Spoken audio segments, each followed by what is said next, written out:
Cette conférence va maintenant être enregistrée. Okay, let's begin. So first, thank you to all of you for your interest in this Plant Data Management webinar.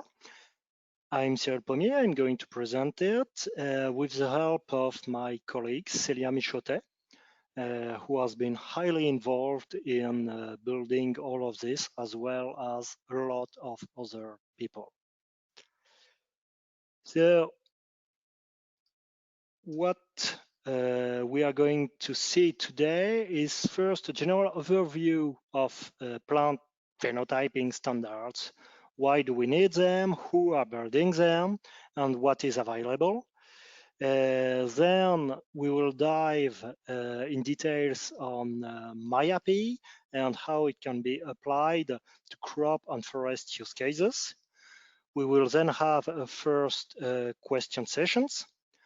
Then I will detail the crop ontology and how you can use it to describe your data, followed by a second question session. And finally, I will give a very brief overview of some tools and web services, and mainly the breeding API and the PPO ontology and so on, and followed by the last session of questions.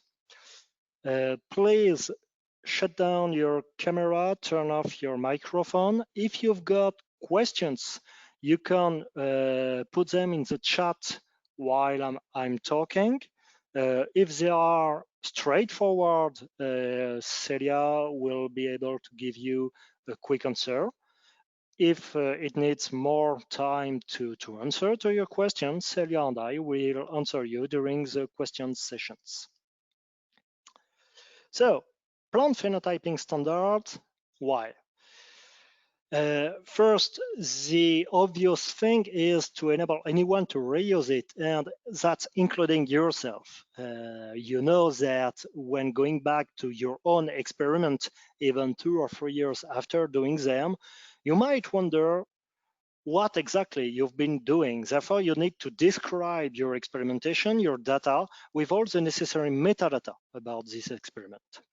Second, it's to enable automatic integration with other types of data. It relies on unique identification of concept, of resources, of things. For instance, in those two phenotypes, there are measurements made on a specific cultivars. Those measurements on cultivars are integration object, linked resources, as well as GPS on the time. And finally, allowing standardization of your data enables knowledge discovery. First, of course, it's about data discovery, but it's about having the right description, the control vocabularies, the ontologies to do the necessary analysis to discover more knowledge. So, of course, we are doing all of this to be able to do the data integration of both genetics and genomics on one hand, phenomics on the others, and of course, phenomics doesn't go without environment. One important thing is that genetics and genomics are mostly homogeneous. A gene is a gene, whether it's present in a plant or in an animal. And therefore, there are a lot of central, not a lot, but there are some central access, some central data repositories. On the other hand, because phenomics are highly heterogeneous, they are and will remain distributed. Likewise, for the environment. And all this integration is to be able, of course, to do plant breeding or climate change studies. So there are some things that are implicit in this overview of why we want to do data integration. The first one is that Europe has now an open access and interoperability policy that states that all funded projects are asked to have a work package supporting both FAIR, findable, accessible, interoperable, researchable, and a data management plan. And I will go in further detail of those open access concept and FAIR concept. Open access, it's the 5 stars open data that has been formalized several years ago. The first thing is to have your data on the web with an open license. The license is very important. And you see that you increase the reusability of your data by first adding a structured format, then non-proprietary format that should last much longer than things that are more computer scientist oriented with RDF and linked open data. And to make this progression towards fair and open data, this requires multidisciplinary cooperation between biologists, bioinformaticians, and specialists of ontologies and semantics. So I think most of us, but maybe not all of us, know about the FAIR data principles. So FAIR stands for findable, like having IDs, and metadata being the series of keywords of description that allows you to find your data set when you are not aware of its existence. And therefore, it relies also on an indexing mechanism. Accessible means that you have an open protocol and perennial metadata. Interoperable means that you have semantics, linked data, vocabularies, and reusable, it's many things. It's first the license, including juridic aspect. It also underlines that your dataset must be well described to be well understood, that you must have the provenance. In other way, you have measured it, how have you measured your data, and then how have you transformed it. And finally, of course, it should describe the standards that has been used. But if you want to apply this to plant phenomics data, you have a little bit of challenges. Plant phenomics is very heterogeneous. It has very different spatial scales. You can go from metabolites to organelles such as leaf, to group of plants, to whole experimental fields, to different time scales from single measure to time series that can go up to single measure every 15 minutes or even more precise. You've got environment data and you've got moreover, a very complex life cycle of the data. Indeed, you go from your raw data here on the left. Do you see my mouse when I move it? Yes. Yes. Thank you. So when you have your field with your different microplots that have your different varieties, here Soisson or Chargeur, and your experimental factors, high nitrogen or low input of nitrogen, you will do your direct measure on it, but you will need then to elaborate to reduce the quantity of data to be able, for instance, to state that a given genotype, here Soisson, under a low input has a Fusario's score of 6. Therefore, this plant phenotyping life cycle has been, or more precisely, is being described in detail through a collaboration between Elixir and Emphasis.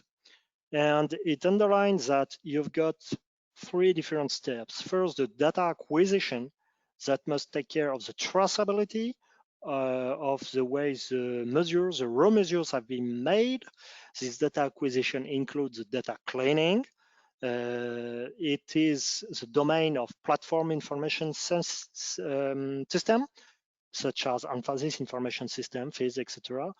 It also includes reproducibility and traceability and provenance concerns. Then the second step is about data computation. The important thing is that you do a new computation for each scientific question. You take your raw measures, treat them, organize them, compute on them, depending on what you want to explore. Therefore, with one raw data set from the data acquisition realm, you've got many computed data sets. And finally, you've got the data publication, which is one data publication by data sets. The important thing is that you can have both publication of the raw data from the platform information system and from FAIR data repositories for the computed information system. As you can see in the example, this allows you to go from this curve to more reduced data, more human-readable data, to finally knowledge. Variety charger is resistant to further use under intensive cultural practice. Therefore, you've got this idea to go from data to knowledge. The important thing also that is obvious when stating this phenotyping life cycle is that the raw data must be conserved on the long term.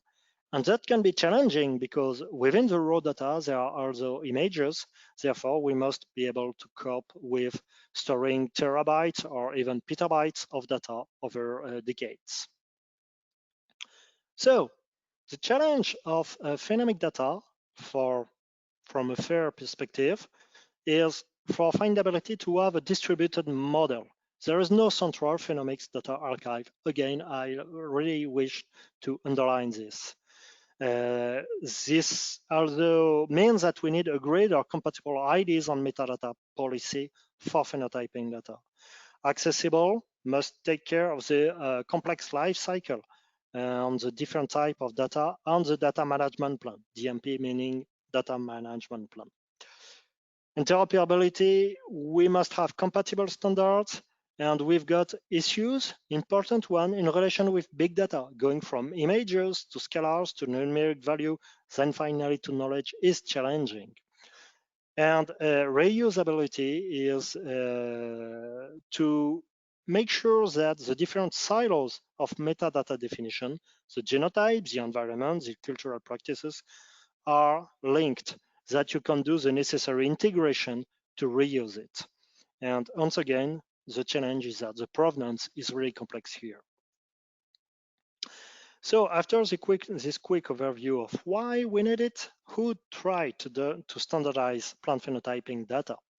So it's in an international network with both national network, France, Germany, Belgium, UK, etc., with European network, with Elixir and Emphasis, and global networks. Elixir is a European infrastructure for life science. It's available on, it has, among other things, a plant science community that has been highly involved in building the plant data standards in close collaboration with Emphasis, the European infrastructure for plant phenotyping. And I've put here is a link to the website for Emphasis. We have also closely worked with the CGIR, the Consortium of International Agricultural Research Centers, like the CIMMYT, like the ICRISAT, and so on, and also with the North American Plant Phenotyping Network, NAPPM. This group of infrastructures of many people have not only built standards, but have also promoted them. And therefore, we have taken advantage of standard registries being built to share those standards, such as, of course, fair sharing. And the important thing is that fair sharing is very computer scientist oriented, but we really wanted to have the standards biologist driven, plant scientist driven. Therefore, there are community driven recommendations. This is something that we have done in particular, but not only in the frame of the WIT ES, the WIT information system for the WIT initiative. And with them, we have built WIT data interoperability guidelines that list mostly all of the standards I'm going to present you today. If you are interested on how this WIT community have built those standards, how we have interacted, etc., you've got a publication in F1000 to describe this. So let's dive now in the plant data standards. Those data standards for FAIR are, in fact, of three different but complementary types. The first one is about semantic. It's about describing your data. It's about having controlled vocabularies, in other words, list of term names and definitions. Those controlled vocabularies can be organized one step further as ontologies, which simply provide the link, the semantic linking between the different terms. This is something that is mostly biologist-driven to make it really useful to describe the data. And good example of such ontologies are the sequence ontology, the gene ontology, or the crop ontology that I'm going to present you. The second type of data standards are structure standards. It's about formatting your data. It's about organizing it and organizing your metadata. It's about building data models. You've got classical things such as CSV, VCF for genotyping data, GFF for genomics, and of course, MIAPPE. The important thing is that to make those working, it must be the result of a close collaboration between biologists and computer scientists. Finally, you've got technical standards, which are about data integration and sharing, about providing interoperability means between tools and systems. Good examples are GA4GH for genomic data and genotyping data, and the breeding API that I'm going to present you. And this is mainly the concern of computer scientists. And underlying all of this, there is the question of persistent unique identifiers, of URI, of gene IDs, of plant genetic resource accession IDs, of trait IDs, of DOI. It is very important to have identification mechanisms that are valid on the scale of the World Wide Web to ensure that they will remain meaningful. So to dive a little bit more into details, so the phenotype semantic standards, so the ontologies, the main one is the crop ontologies for plant phenotyping data. It's about describing traits and features in specific plant species. It's a collection of ontologies for different species. It has a semantic model that is rather straightforward and simple. And this is because of this simplicity that it works. It states that each phenotyping variable is a trait plus a method plus a scale. And I will have a dedicated presentation for this. For the phenotype structure standards, the example that I'm going to present you is MIAPPE. MIAPPE being minimal information about plant phenotyping experiments. It's a version 1.1 that has been published in January 2019. It is available on MIAPPE.org. As I said before, it has been built by many stakeholders, and moreover, it's a very open community. It has a request for comments principle. It has a GitHub feature request to trace the different requests and how they have been handled. There is a mailing list, and we are organizing meetings, trainings, work group, and webinars such as this one. And MIAPPE is designed to work with crops and woody plants experiments. And MIAPPE, just cite some more words, it's a minimum information. So it's part of the MIBI, the minimum information for biological and biomedical investigations. The point of those MIBI is to make biologist-friendly standards. It's really the driving thing. It's minimal and sufficient list of metadata. It lists the objective of the experiment, who contributed to it. The authorship is very important. What and where has the experiment been made, and what are the experimental procedures, and what was the biological material experimented, etc. So MIAPPE is both computer scientist friendly. It has an explicit data model, which has been built through confrontation and collaboration with ISA tools on the breeding API. It has a validation framework and toolbox. It has a representation in an ontology, the phenotyping experiment ontology. It is also biologist friendly with clear definitions and examples. It has Excel templates, and we are doing trainings. And moreover, it's a specification with multiple implementation, file archive, semantic, and web services. I'm going to describe this in more details later. Finally, the last technical standard I'd like to speak about is a breeding API, MIAPPE.org. It's an international collaboration for building standard open web service API. The main target is information exchange about breeding. It is being driven by the Excellence in Breeding platform from the CGIAR, coordinated by Peter Selby. Elixir and Emphasis has contributed a lot to the MIAPPE project, and there has been a parallel development of MIAPPE and MIAPPE. MIAPPE connects data repositories and tools for visualization, studies graph preview and filtering, R data analysis environment, field data capture, and data discovery portals. So, this being said, we are done with the introduction, and we've got a first round of questions possible, if need be. There is one question in the chat about the slides. Will you put them on Figshare, on maybe an equivalent? And maybe you can say where you will put the recorded webinar for all. Yes, please. Yeah. Okay.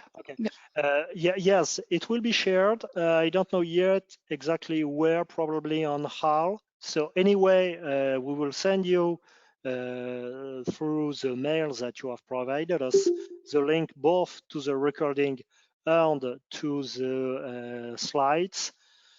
Probably not before Christmas, but within the first days of next year.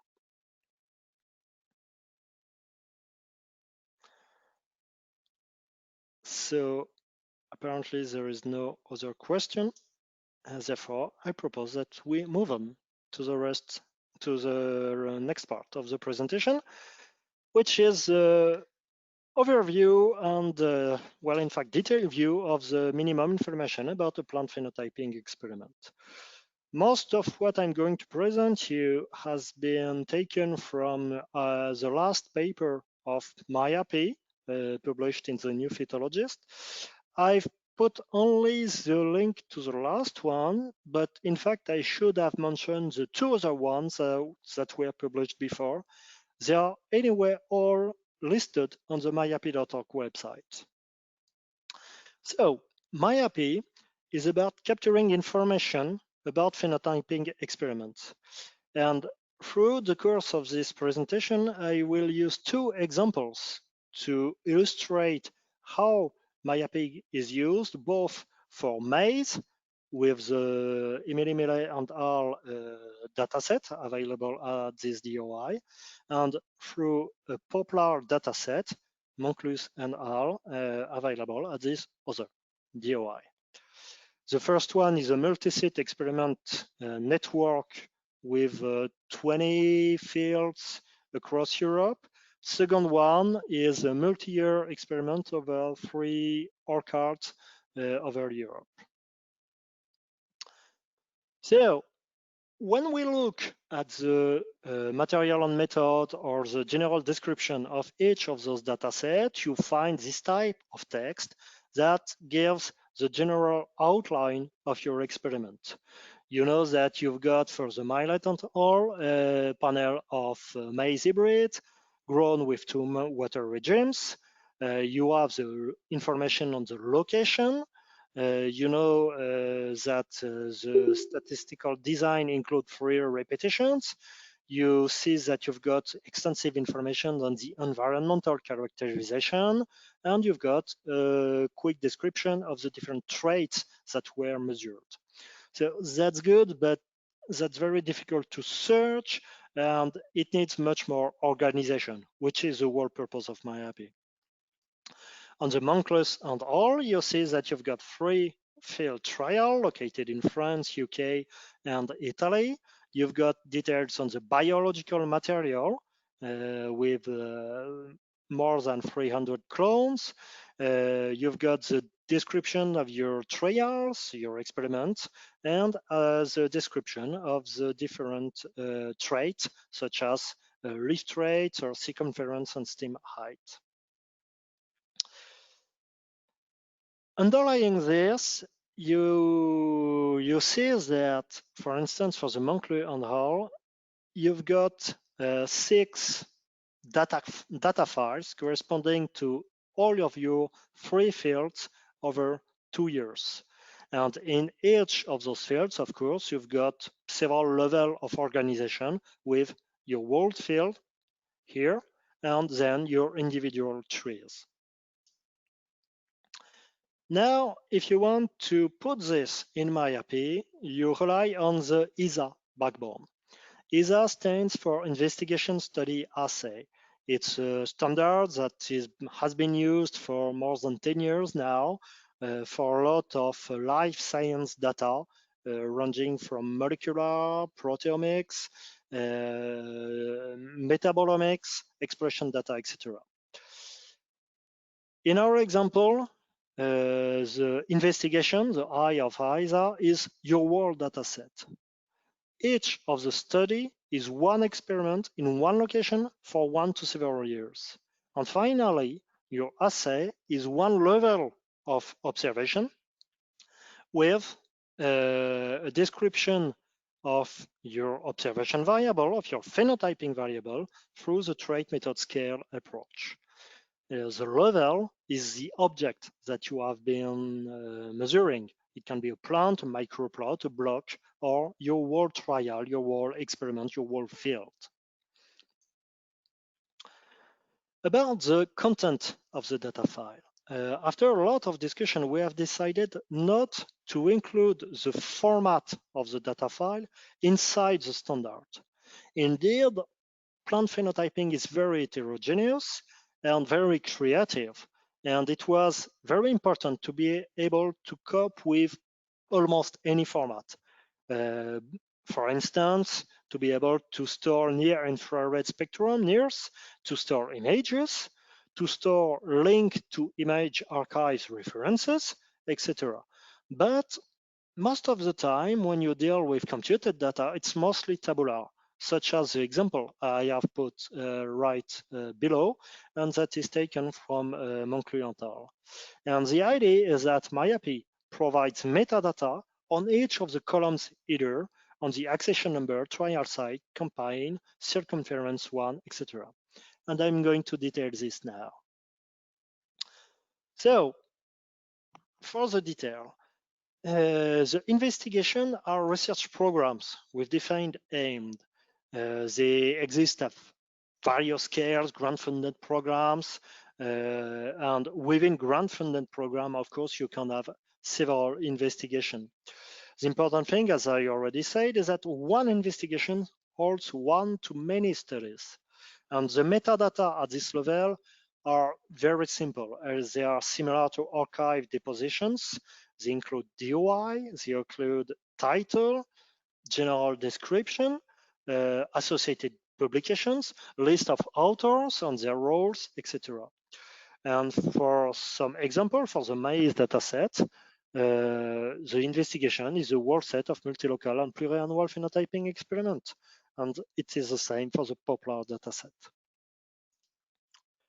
The study. A study of experiment is one study is one location, one field, or one greenhouse or one growth chamber. And the study includes a series of assay or measurement undertaken to answer a particular biological question. The metadata here begin to be more specific. They address the experiment as a whole. They include timing, and by this we simply mean when has the experiment has begun and when has it ended. What is its location, including GPS coordinates? What is its statistical design? What are the cultural practices? But in the cultural practices, we don't include the list of the events such as nitrogen spread on the field on this particular date. For our exemplar studies, for our exemplar data set, some studies, so for maize, you've got 37 studies, which are a combination of year by location by treatment, such as GAIAC 2012 rain, GAIAC 2013 watered. For the poplar, you've got only 3 studies corresponding to 3 locations over 1 to 7 years, like Ardon 2003 or Ardon 2003-2005. So for the exemplar field file I've shown you, you see that the metadata of the studies are just those 2 columns, the trial site and the campaign, and that you need much more information, such as the trial name, its code, its site name linking to its GPS coordinates, its date, its phenotyping campaigns, etc., etc. Then we begin with one of the main interoperability resource, one of the most important, the biological material description. It's the one that has been studied, and it must absolutely include its source, the identification of your biological material in a providing stock center, a gene bank, or a laboratory collection if it's not coming from a gene bank. So it's very crucial for integrating phenotyping data with genomic or genetic data. Something I forgot to say, MiAPPE has been designed for plant phenotyping experiment, but it is being extended to be used with genotyping data to enable, in particular, this interoperability. And by extended, I mean, in fact, that genotyping data deposition now include the biological material portion of MIAPPE that are necessary for integration. The metadata here include the minimal fields from the multi-crop passport descriptor standard, the MCPD, that has been used for almost 20 years in gene banks for describing the plant genetic resources. It also includes GPS location for forest trees for in situ material provenance.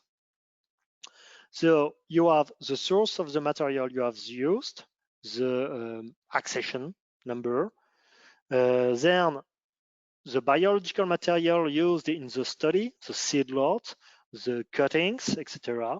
And optionally, you can have some plant samples used in the study, such as detached leaves or things like that, to be able to do molecular analysis. So if I go back to the exemplar data files that I've shown you, only the column A holds the plant material identification with only the accession number, and further information is needed provided by the MIAPPE field, such as the accession number, the permanent unique identifier, its synonyms, the species, its biological status, etc. The other important interoperability object is the observed variable, the assay. This one is used especially to enable integration across phenotyping experiments. An observed variable or assay is a specific measurement. It targets a specific trait with a method and a scale. One important thing is that we have decided that in MIAPPE, a trait can be a phenotype trait or an environment trait. In other words, when we are speaking about an observed variable, it's both phenotyping variable and environment variable.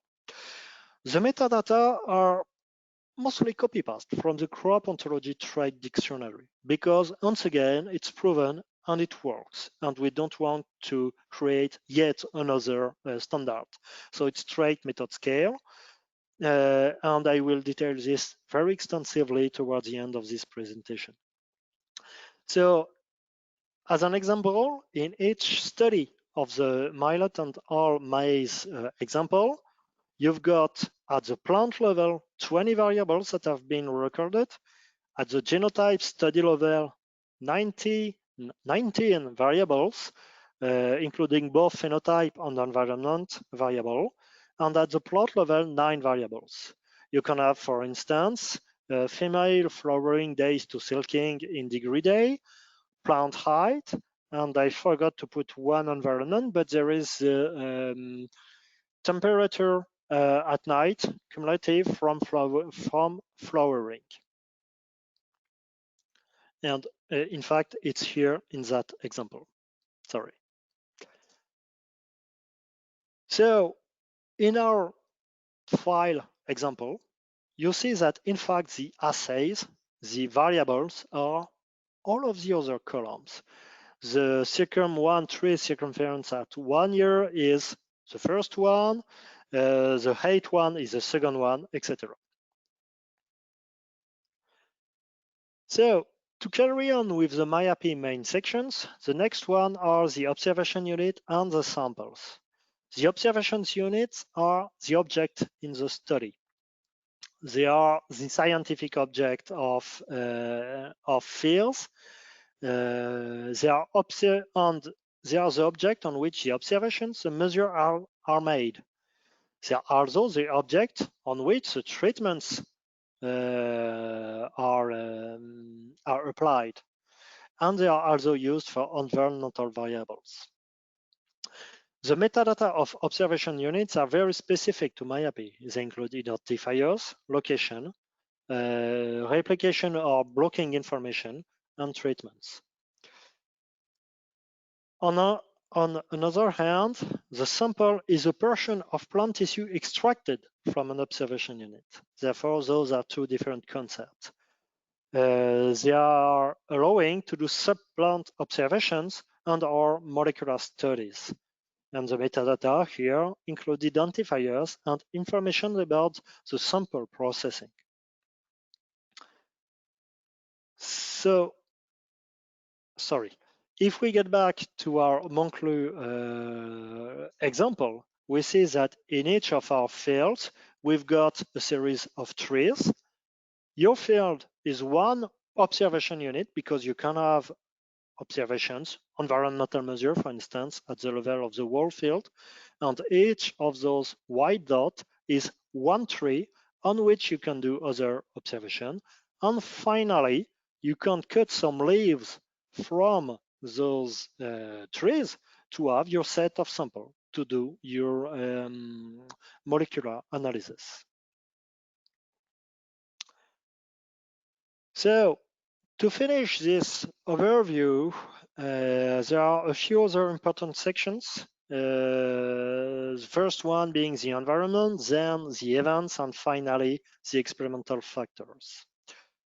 The experimental factors are biotic or abiotic. It's the thing which effects are evaluated in the studies. It takes different values in the observation unit. It's very simple. It has a name, a description, and a value. And for instance, in the maize dataset, you've got two experimental factors that are named treatment in the screen capture below, rain-fed or watered cultural practice. So it's identified by dedicated metadata. It can be applied through block organization, and it allows to study the effect of environment growth on the biological material. So the next section of interest is the event. It's a discrete occurrence of something at a particular time. It can be natural. It's a way to spot when you have a storm, for instance, or when you have an unwanted pathogen attack. It's also a way to trace your cultural practices, your planting, your watering, etc. It can be at the whole study level, so for a whole field, or at the observation unit level, to be able on individual microplot or individual plants to record what happened. It is important to note that this is not the studied factor. It's an additional information. Its metadata are simple. It has a name, a description, and a date and time. So in Poplar, for instance, one event is the field establishment date, 2003. And it's also the fact that the orchard was subject to rain on March 2012. Finally, you've got environment parameters. It's constant through the study. It don't have a date. It did not change between observation units or assays. Its environment characteristics, note that the environment characteristics that vary over time, in other words, environment variables, should be recorded as observed variables. The metadata for the environment parameters are simple. It's a name and a value. And for instance, you have the sowing density or the rooting medium composition. So what are the perspectives of MIAPPE? So as I said, it's a very open community. You've got possibility to interact with us through GitHub, through mailing list. We are doing a lot of outreach, a lot of training. We are also considering building Elixir service bundles to ease its use.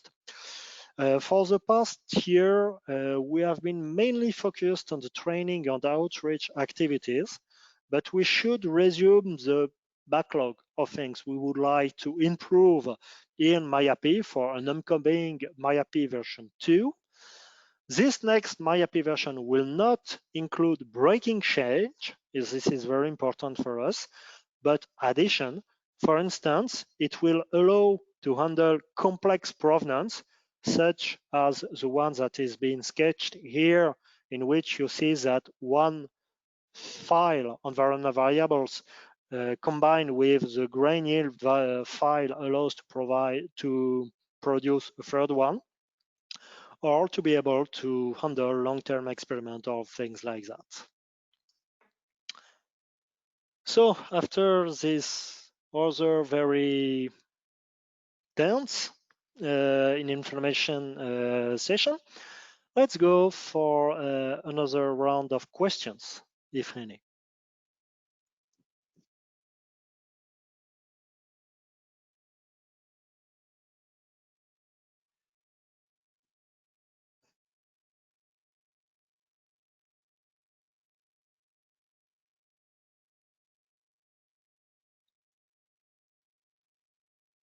Okay, was this especially clear or yes?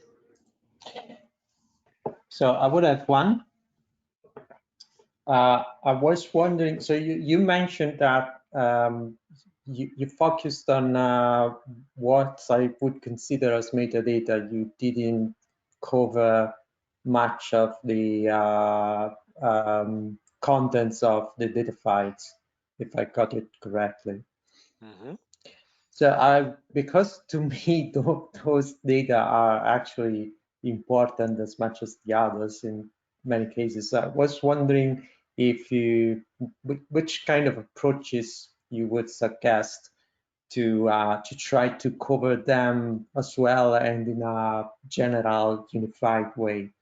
Personally, I can think of, for instance, trying to at least map the variables that can be mapped to standard terms, so that ones could and try to map them to some standardized schema like structured values, where you have a type for the variable and some property pointing to the value, so that this could allow at least to perform general queries like, tell me if this experiment this kind of variable was measured and which are the values.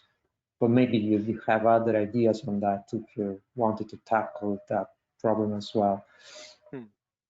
So what I meant by saying that we didn't put any constraint of the data file is that we wanted to leave freedom to the biologist, because they needed this to be able to adopt the standard and to cope with their problem. The first step of answer is to have those data files annotated. As I've shown, you've got a series of columns, and you must be able to state that this first column is the biological material ID. The second one is this variable, etc., etc. And once you have this, you're able to begin to process your MIAPPE data sets. Then you've got several implementations of MIAPPE, and that's where some, such as in particular the breeding API and ISATAP kicks in, because they will allow you to go down to the individual values of each of the measurements.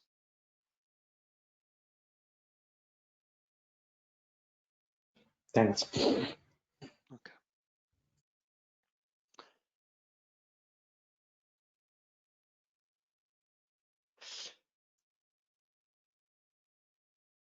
Okay, so there is a question. I'm a bit new to MIAPPE. Is there an easy way I can search it? So MIAPPE is purely a standard. If you want to search, that's because you are in fact searching a database or a data portal that queries over several databases, etc. The thing is that there are more and more databases that are implementing MIAPPE. There is GNPIS in France, there is FIRS also in France, in Belgium, PIPA, etc., etc. So you will need, in fact, to use the right tool that implement all of those needs. Those tools are not always obvious to find, and some groups are still relying on file data management through Excel file, etc. And this is for them that I'm explaining in details what are the principles of MIAPPE. And although when you are using a database such as one of those that I've mentioned, or one of the emerging ones, such as FERDOM6 that we're working on currently, you will need to understand the underlying mechanisms that I've just mentioned before being able to query and to search over them. Does that answer your question?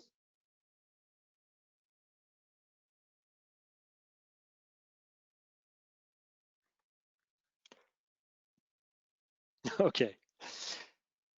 So next question, if we are at the beginning of a project and would like to update the data in the end of the project, what is the best way to do it? Okay, so my first reaction would be to say keep all of the history of your data and have several versions of your MIAPPE data file. For the data files, there are several mechanisms, and especially ISATAP that I'm going to present you later, that will provide you some means to have several zip archive with all of your version. So yeah, the most important thing is that keeps your original data as they are to be able to get back on it later.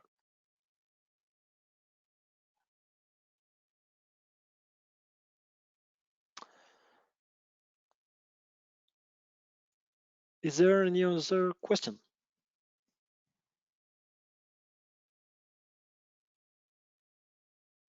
No? Okay. Yes, Cyril, Yes? please. Yes? Could you repeat what you said about using MIAPPE for genotyping data?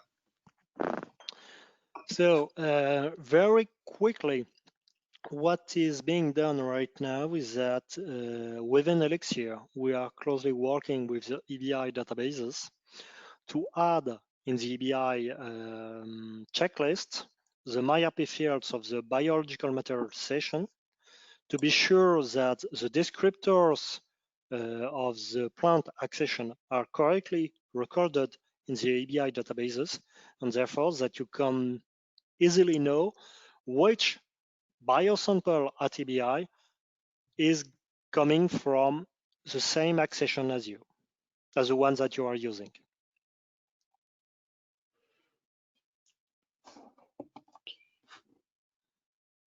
In other words, in your maize dataset, for instance, you will know that you have some measure on the B73 accession number, and at EBI, you will have this biological material source ID is B73. Therefore, you will be able to find the right dataset and do your integration. Okay. So let's move to the next presentation about the crop ontology.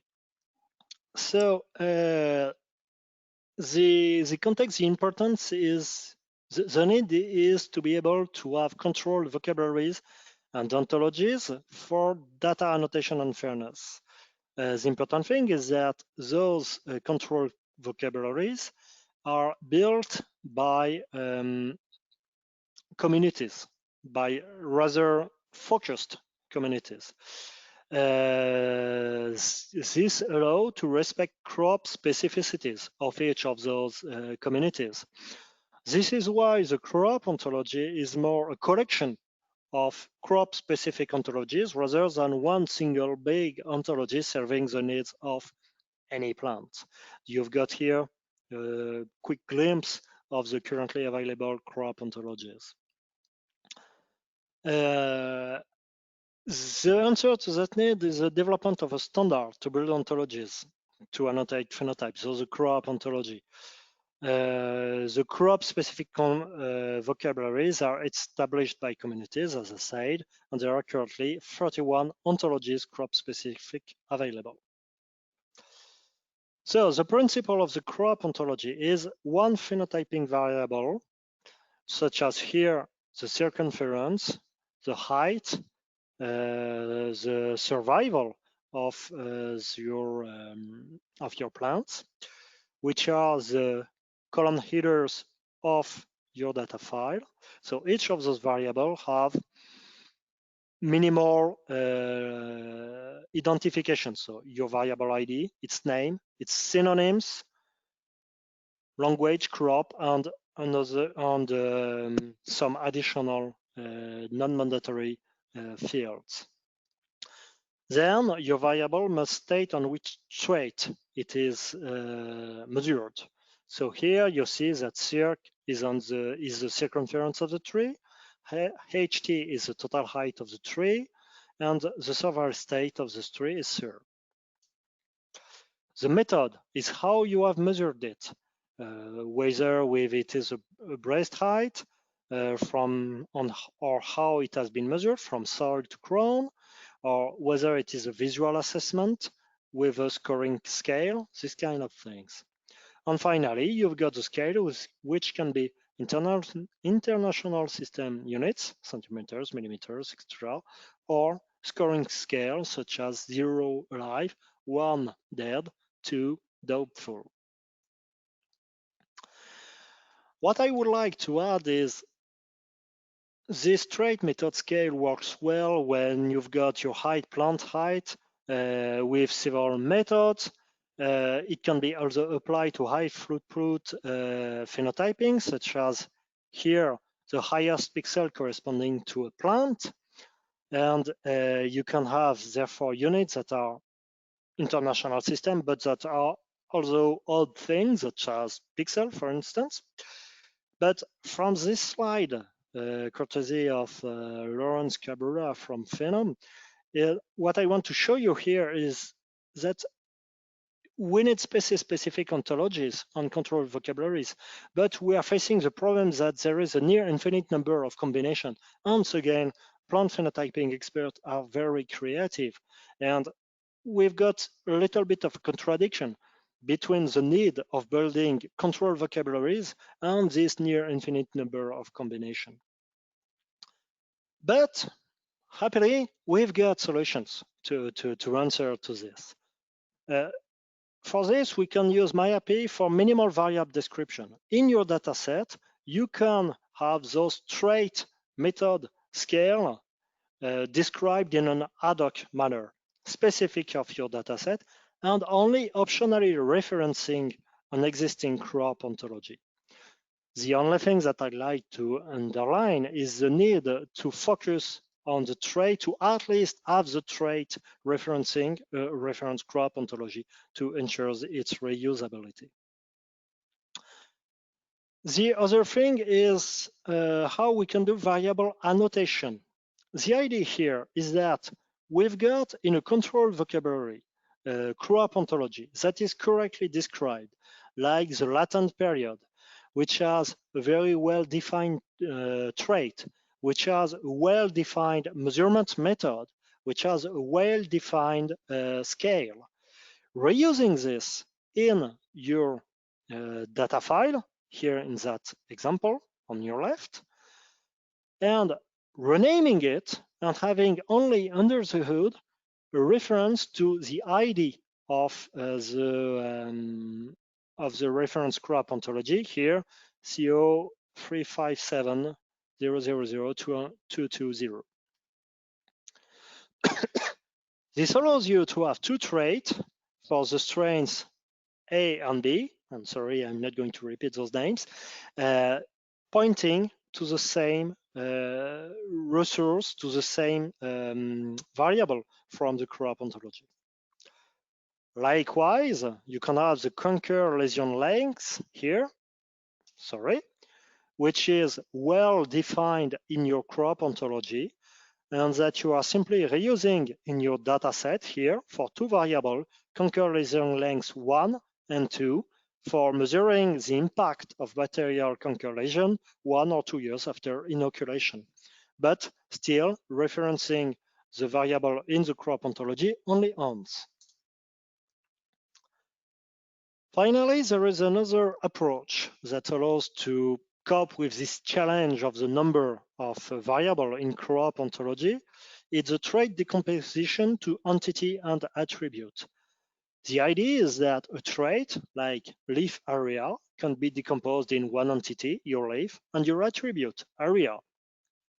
This enables rather easily ad hoc controlled vocabulary plus trait interoperability. This approach has been formalized by Mongol et al. More than 10 years ago. There are some fields that allows you to do this in the crop ontology, and they are more and more used. And I would like to underline that Emphasis is using this in their variable creation interface to do easy variable ad hoc variable creation, ensuring nonetheless the right interoperability.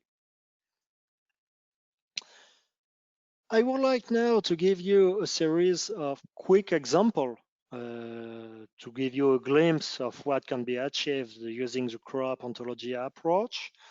With this first here, one trait, the tree circumference, which has 3 variables, which are the difference by 3 different methods. Like here, the tree circumference at 1 meter, at 140 centimeters, or at the collar.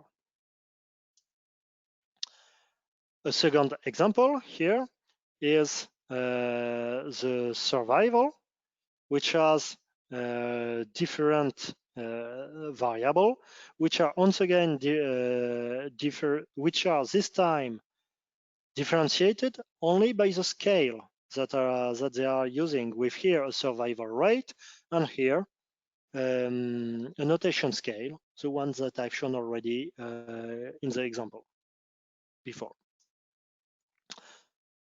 I'd like also to show you one environmental variable example, and which is the night temperature, air night temperature more precisely, with a method that specifies that it is measured using a weather station, and that it is measured, of course, in Celsius degrees. Sorry, what happened? Sorry. I'm also taking the opportunity to show you one more complex variable annotation case here, because not only this night temperature has been extended over 3 different variables, but each of those 3 variables is in fact the combination of the night temperature, T-night, with phenological information, early, fill, and flowering.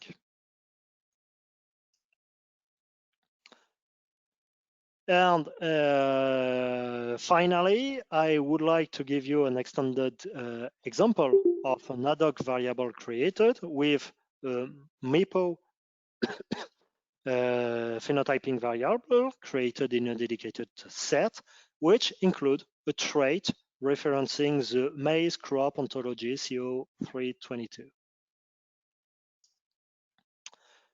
To finish this question, this section of dedicated to the crop ontology, I would like to point that there are in fact many crop ontology repositories currently available. The important thing is that we have, with the crop ontology and Elixir, built common workflows with GitHub versioned trait dictionary template here that serve as a reference for the different control vocabulary and provides a version history. Those trait templates, which are tabular files, are transformed to be integrated in the crop ontology for the better created control vocabularies. For the others, they are stored in the Agro portal, or in fact, this is a work in progress. In parallel, you've got the ontology lookup service that will provide a search over several ontologies, both in the crop ontology and the Agro portal. And finally, you've got the possibility to set up breeding API web services on top of those ontologies and to deploy a scientific, plant scientist-friendly web browser, such as the one available in URGI GNPIS. So that's all for that section. I heard some noises, so maybe there are some questions.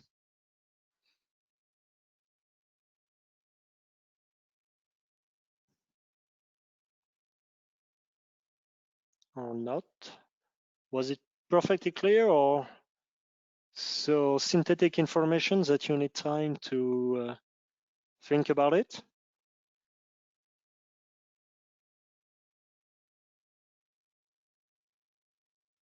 Okay.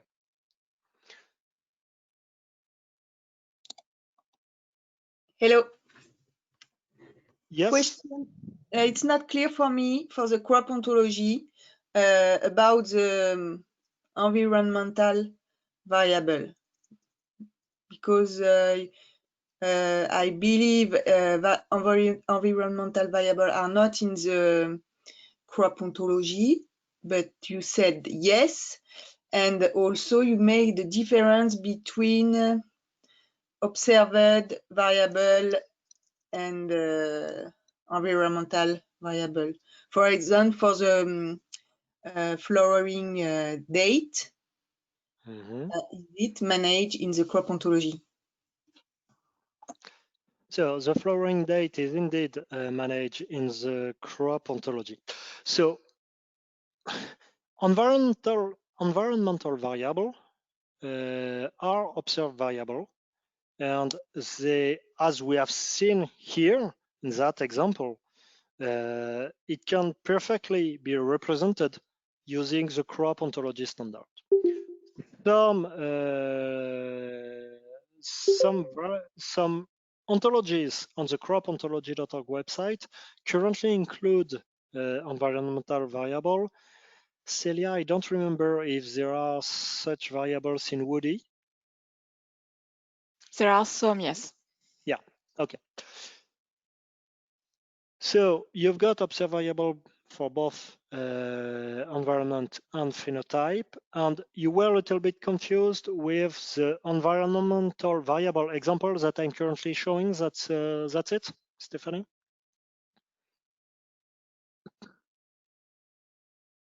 Yes? No? Yes, because you said they should be constant over the DSA before. Oh, no. Those are not environmental variable. In MIAPPE, those are environmental parameters. And those are two different things. And that must be really handled differently. The environmental variable can change over the course of your experiment, and most of the time it does change. Your environmental parameters are constant. It's your sowing density, if it is your rooting medium composition. And as such, it's not a variable per se. Okay, so environmental parameters are not in the crop ontology. No. MiAPPE provides an annex, a list of suggested environmental parameters. But we have seen during the MIAPPE discussion over those past 5 years that this list can be rich, can be moving, and that it was difficult to build one that would last really long over time. So there is a hint, some directions given, but otherwise you are free to create your own environmental parameters. The important thing is to correctly describe them. Okay, thank you. Welcome. So there is a very interesting question in the chat about what are the preferred platforms to upload the data. Is there any recommendations for plant phenotyping community? So in the introduction, I said that there is currently no plan to build a centralized archive to share, to publish, to upload plant phenotyping data. That's true, and it will remain that way, but some countries, so some groups are building solutions. In France, so we've got GNPIS for INRAE and its partners. We've got a dataverse available for the World Research Institute of INRAE and our partners, that make quite some people. I know that Germany is proposing IDAL-PGP. That is, I think, a little bit more open. The thing is that all of those databases assume that you will have correctly formatted your data file and your metadata file before uploading them to the system. Formatting either as MIAPPE ZATAB for IDAL or following the good practices for data INRAE.fr or GNPIS. That's why this is something that I haven't put in my slides because I fear that I was going to lack time, but I realized that once again I should have put it. That's why we are currently building a typical submission database to allow anybody to easily submit MIAPPE compliant data sets. This is FERDOM-seq, as in Seek for Science. FERDOM Hub is an instance of Seek for Science. It's likely that there will be one for INRAE. The idea is that you can use FERDOM-seq to prepare your submission, to gather all of your metadata, and once they are correctly done, do your export toward an archive such as GNPIS, such as data-INRAE.fr, such as IDAL-PGP, to ensure sustainable availability of your dataset over time. But we will keep you informed on the Elixir mailing list and the MIAPPE mailing list when this work arrived. And we will organize, I hope, a dedicated webinar later, no, not later this year, but later next year. Did I answer, at least partially, your question?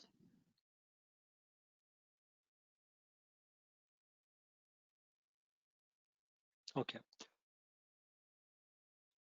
Is there any other question before moving to the last part?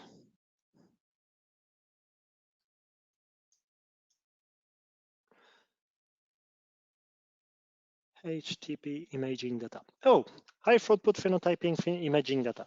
So that's very challenging. and that's very important. So HTP, high throughput phenotyping, sincerely, it needs dedicated information system. It needs dedicated platforms such as PIPA in Belgium, such as FIRS, developed by Emphasis, because this is designed really to cope with the time series, a very dense time series triggered by high throughput phenotyping. This is designed to cope with the daily gathering of data, on metadata, on events, and so on. So that's the first part of my answer. The second part is that your imaging data, once you have stored them, once you have acquired them, you must store them on the long run for a long time. The idea here is once again to have a dedicated system for that part, because you can have terabytes or even petabytes of data. Storing those data with MIAPPE metadata is totally feasible. The current available systems, such as ISATAB, don't allow to do this directly. In fact, the current suggestion is to have your image data stored in an archive with a URL, a URI to reference it, and to reference that URI within your MIAPPE archive. Without schema, I'm not sure this is perfectly clear. No, okay. Welcome. On that aspect for high throughput phenotyping, I really would like to underline the interest of getting closer to the Emphasis folks. If you want to have a better idea of who to contact, please let me know. Okay, I think I answered everything. So let's move on to the last part, the MIAPPE tools and web services. So I'm going to present only 3 of them: the file archive, so ISATAB, the semantic representation in all, the PPO ontology, and the web services, the breeding API. So the MIAPPE file archive, it's ISATAB for phenotyping. ISATAB has been existing for something like 10 years. It has some framework, some support, especially in FIRDOM 6 that I've just mentioned. It is based on the investigation study assay approach. To make it simple, it's simply a zip archive which handles all of the MIAPPE metadata with the raw data stored as CSV, as images or binary file, and because you can't have a zip archive of 1 terabyte, only reference to image archives, exactly what I was just mentioning right now. And you've got also the elaborated data with CSV and provenance, some level of provenance information. So this MIAPPE file archive includes some training and improvement activities with file and metadata curation done within Elixir. And there has been also a BRAPI to ISATAB portable tool that has been developed and that is available on GitHub. I should have put the link. I will add it before sending you the slide. To give you a quick idea of how that works, so those are very old slides that I didn't find the time to update, sorry about that. So you've got this ISATAB zip archives that I've here opened, in which you've got an investigation file, which is your bootstrap, with your series of S files, which are studies. And not shown here, you've got also a series of assay files. And you've got therefore the list of all of your observation units with your data file with all the measurement of for here yield in percentage, etc. And the metadata files that include the biological material list, including your source name with the organism, the infra-specific name, and all of the biological material fields. The second thing I'd like to show you as a tool is the PPO, the Plant Phenotyping Experiment Ontology. It's a MiAPPE all implementation that is available under GitHub, and it is also linked on miappe.org. It's a representation, a formalization of the data model of MiAPPE. In fact, it's more the metadata model. It includes the formal concept, the constraints, and therefore can be used to do both data export and metadata evaluation and validation. From this PPO ontologies, there has been a BRAPI to MIAPPE-RDF workflow developed that is detailed here on the WIT-IS data standards web pages. It is JSON-LD based. It relies on the Plant BRAPI ETL feeder, so a tool that has been used for a data discovery portal developed in the frame of Elixir. And please note that this is currently broken because it needs to be updated to BRAPI version 1.3, something that is lagging beyond for a couple of years now. But there is an exemplar with dataset available following that DOI, and which shows what the ontology representation of phenotyping data can bring. Last but not least, so I want to get back to the breeding API, so the phenotype technical standard. As I already said, it allows to connect data repositories and tools for visualization, studies, graph previews, such as the one shown here, R analysis environment, field data capture, and data discovery. What I want to underline here is that the advantage of using BRAPI as a MiAPPE implementation is that you can plug this type of widget shown here on any BRAPI compliant database. So I've borrowed a couple of slides from Peter Selby to present what is BRAPI. BRAPI is a REST specification, REST being a representational state transfer.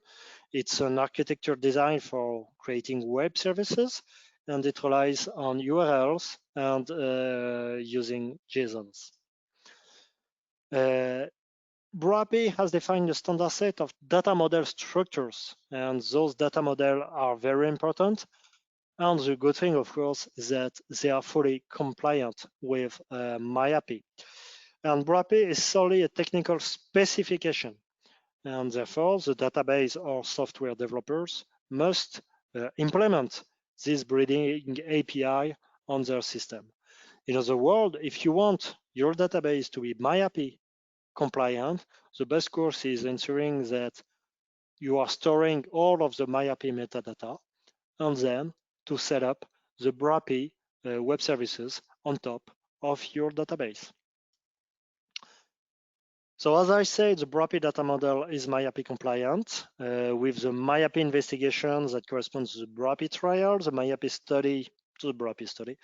The biological material, which is once again so important, there is a JAMPLAST MCPD call in the BRAPI. There are observation variable calls in the BRAPI, which are in fact the crop ontology calls. And finally, you've got the possibility to access data either through data file or observation units. So to finish this rather long webinar, I'd like first to thank you for your patience. I had so many things to say, and in fact, most of the time I take 2 days to present everything that I've presented you in only 1 hour and a half. So standardizing your data, it's good for you, it's good for the others. It allows your results to be reusable on the long term. Standardizing data is getting easier month after month. We are working very hard on, by we, I mean a lot of groups, all of those people here, to provide you with tools to make MiAPPE more and more easy to use. And we are very open, so any contribution will be warmly welcome. And thank you. And let's go to the last questions, if any. And if you are not exhausted after this long day, or at least long day in Europe and new day in US. Are there any questions or remarks?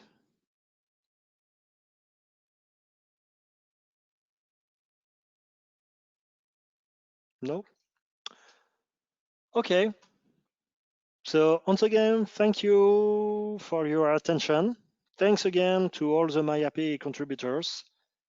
And we will send you by email the list of the links to the slides and to the recording.